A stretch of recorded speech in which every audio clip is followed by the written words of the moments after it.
Good evening, Penny Billington here from the Order of Bards, Ovates and Druids. I'm looking forward to sharing a tea with a Druid with you as you begin to tune in. So I'll drink my tea and we'll see who turns up.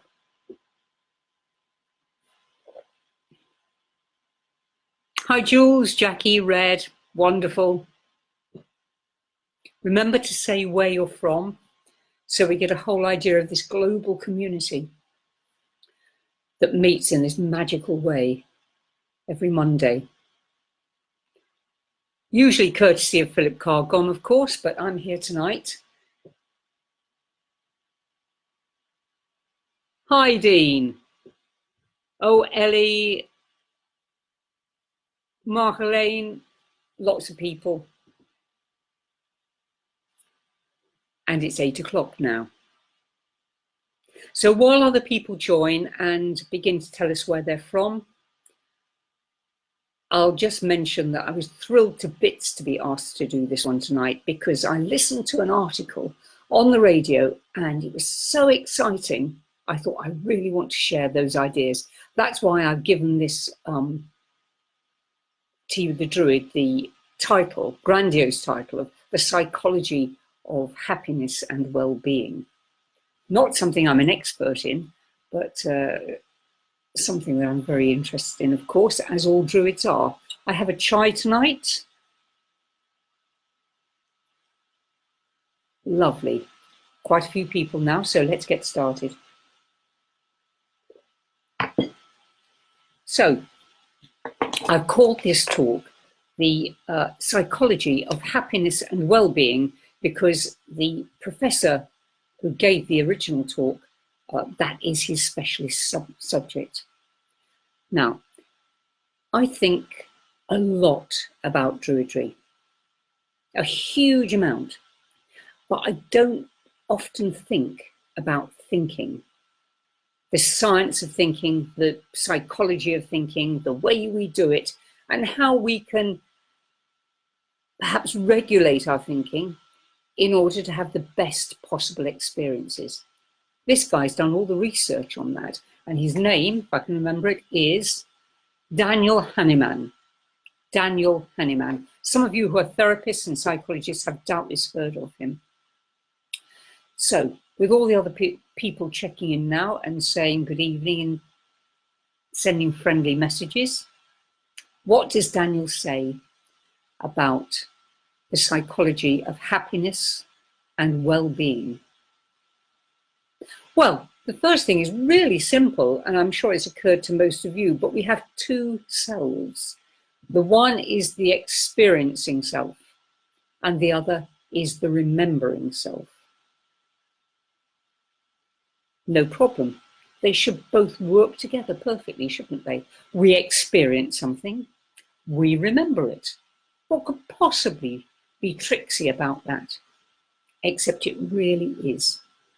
And we should know it, because as Druids we say, may memory hold what eye and ear have witnessed. And we sincerely believe that that's what we're doing when we store up our memories. Now, what Daniel found out in his researches is that memory is far trickier than that. We don't store a happy or a sad memory as it has happened to us.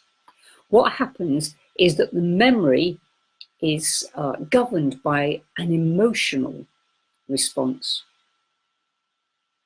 and it remembers the last thing, and it remembers it in an emotion-filled way. This means you can have a wonderful, wonderful experience with a bad ending. And of course, the bad ending taints your whole memory, the whole memory of what you've experienced. You can have a brilliant year with a bad ending.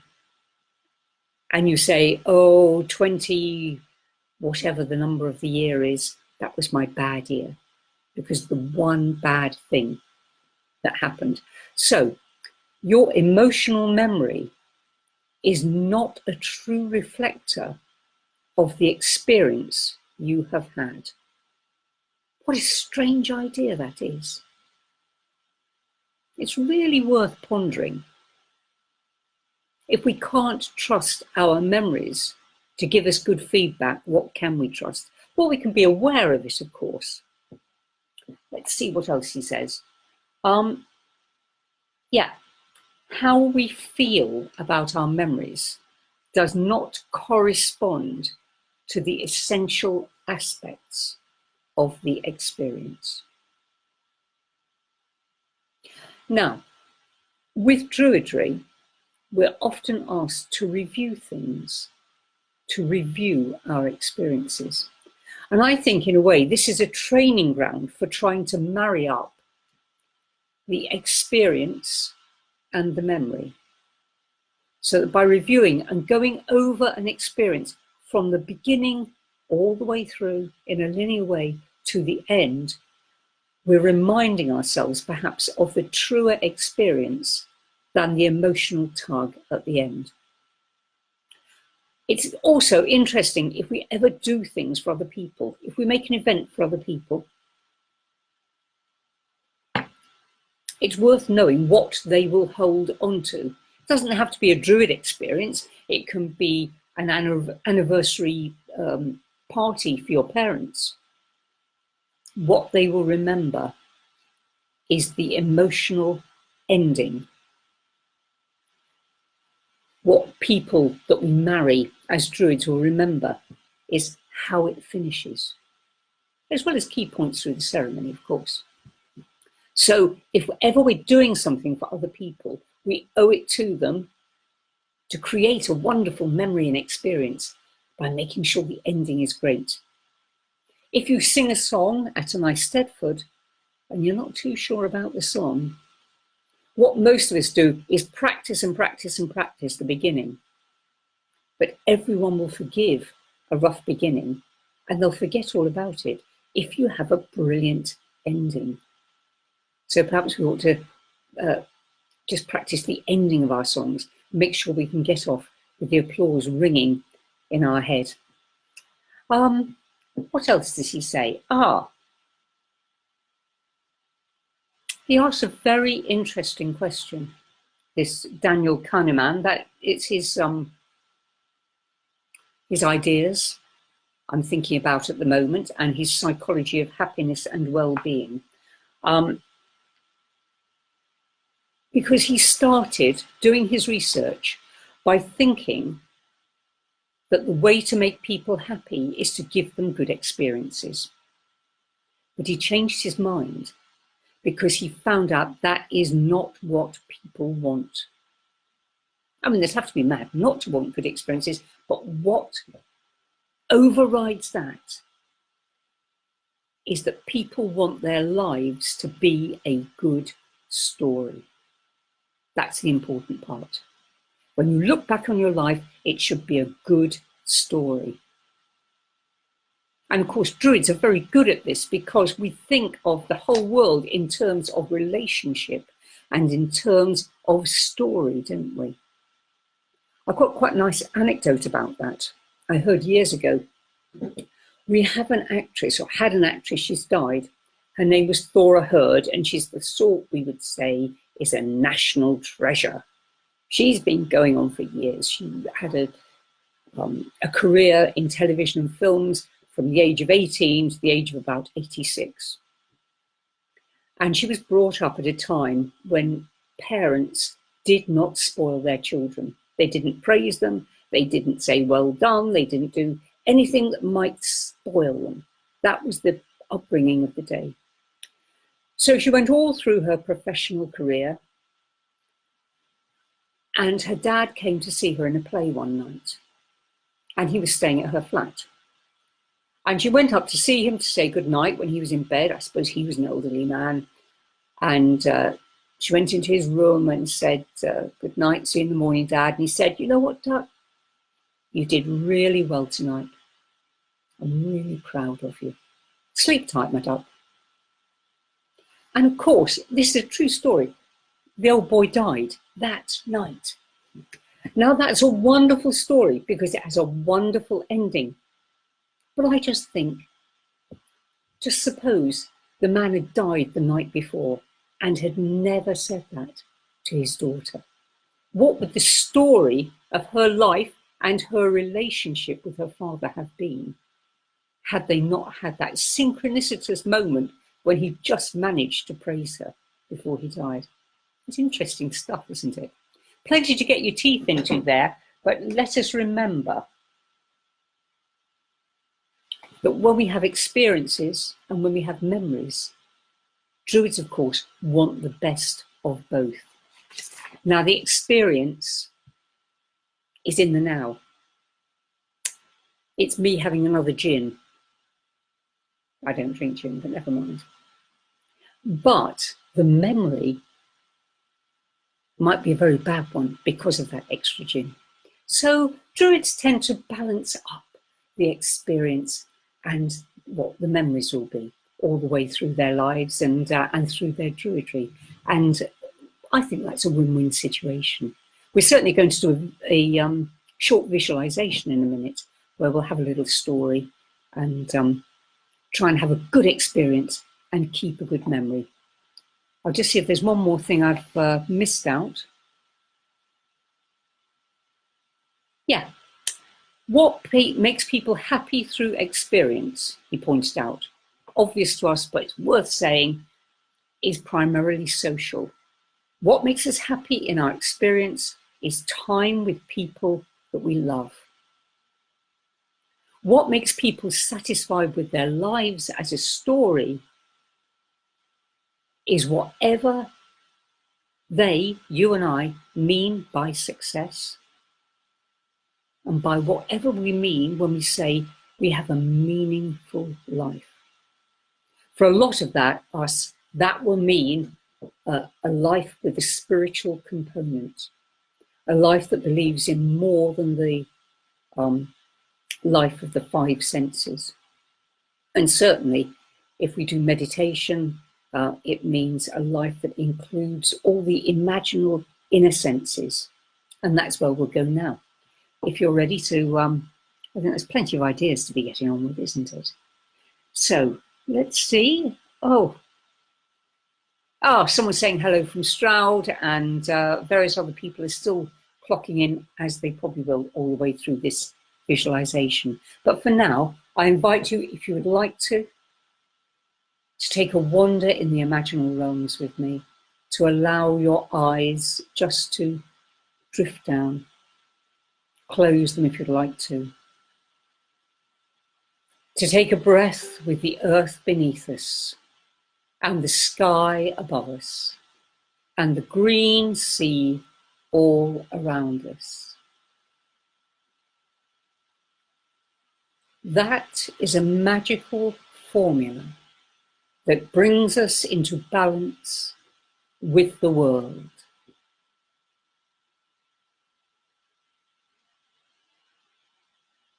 The sky, the earth, the sea, all the elements that make us and the environment that we live in. And here's another magical formula for you, as we've been talking about story and making our lives a good story. Let's relax and allow the enchantment of the apparent world to subside as we say the time-honoured magical formula of our children. Once upon a time. We allow our senses to open into our own inner grove as we feel the anticipation of the phrase, once upon a time. I and you and you and you, all of us, were and are druids in our inner groves. Our feet are bare and they're walking on the earth or on the grass or wherever our personal grove is. If you don't have a personal grove, find yourself surrounded by trees, with the sky high above you and green grass between your toes.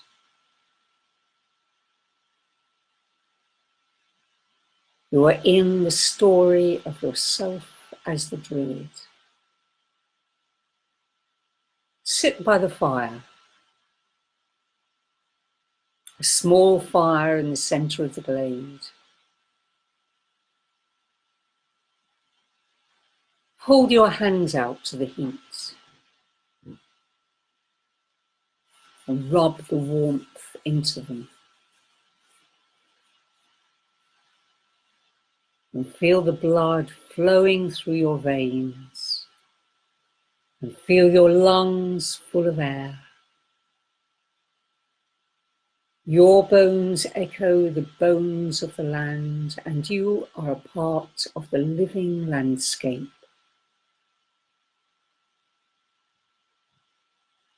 And this experience in this story is just in the being there.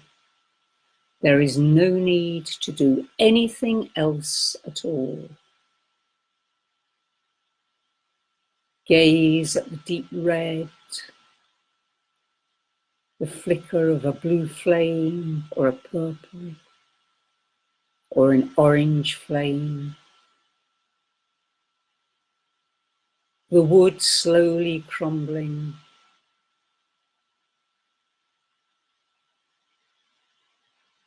The fire reflecting the deep fire far below you in the center of the earth. And the great sun high above you in the sky. You sit connecting the earth and the sky, sitting on the earth, breathing the air, tasting the water in your mouth, and perhaps feeling with your hands the dew that's just settling on the grass in the evening, and gazing into the fire.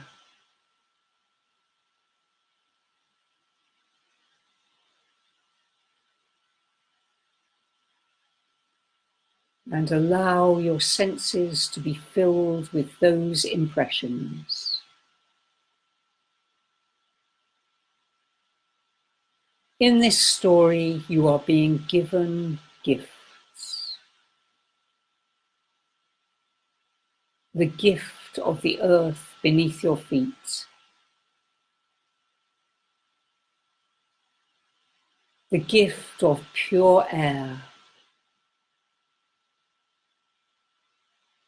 The oxygen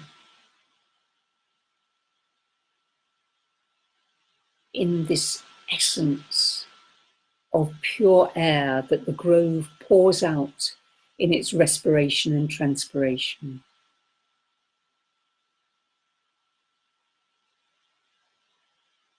The dampness of the evening that's now descending.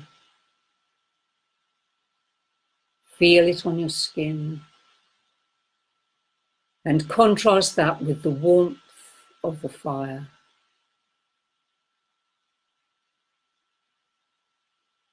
And this is the end of your story, in this visualization. You are a Druid. And you are blessed. Blessed with the element of life. All the elements. Blessed with birdsong. Blessed with running water.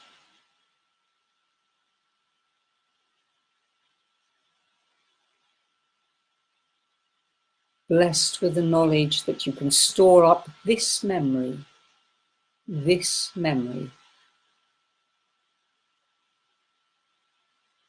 to look back on, perhaps before you go to sleep tonight.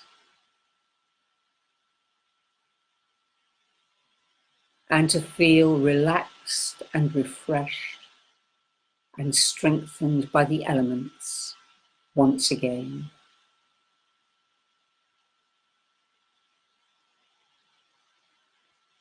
And as you feel that down into the core of your being, you feel the grove, your awareness of the fire, the greenness, the redness, the dull dusk colours, all beginning to fade like mist on a morning meadow, leaving you just time to whisper thank you as they disappear. And in whichever way you're used to, you come back to an awareness of your body sitting in this chair, in front of this computer, having shared this story with our virtual grove of druids and friends. And when you're ready, wriggle your shoulders, have a stretch, open your eyes and smile at the screen. Ending with a smile is always a very good thing to do. And that's about it for tonight.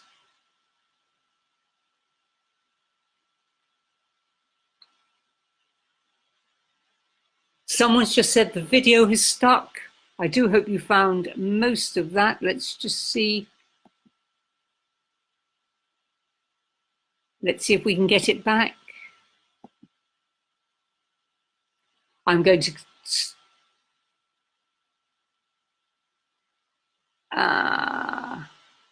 yes, it's back. Thank you, Kika.